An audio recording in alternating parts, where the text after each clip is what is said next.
হেফাজতকে তামাশা বানাবেন না। হেফাজতের অধীনে কোন রাজনৈতিক নেতার কোন প্রশ্ন আমরা সহ্য করতে রাজি না।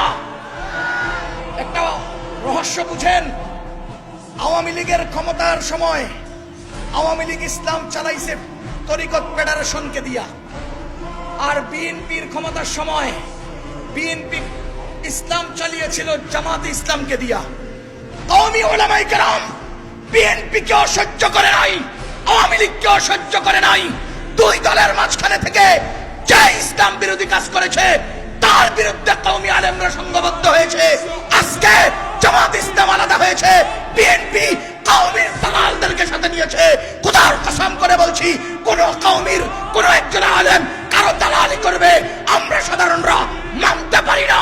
হেফাজতকে রাজনৈতিক মুক্ত রাখেন, আমরা হেফাজতের ব্যানারে ক্ষমতাশীল স্বৈরাচারের বিরুদ্ধে সোচ্চারভাবে প্রতিহত করবই, করেই যাব।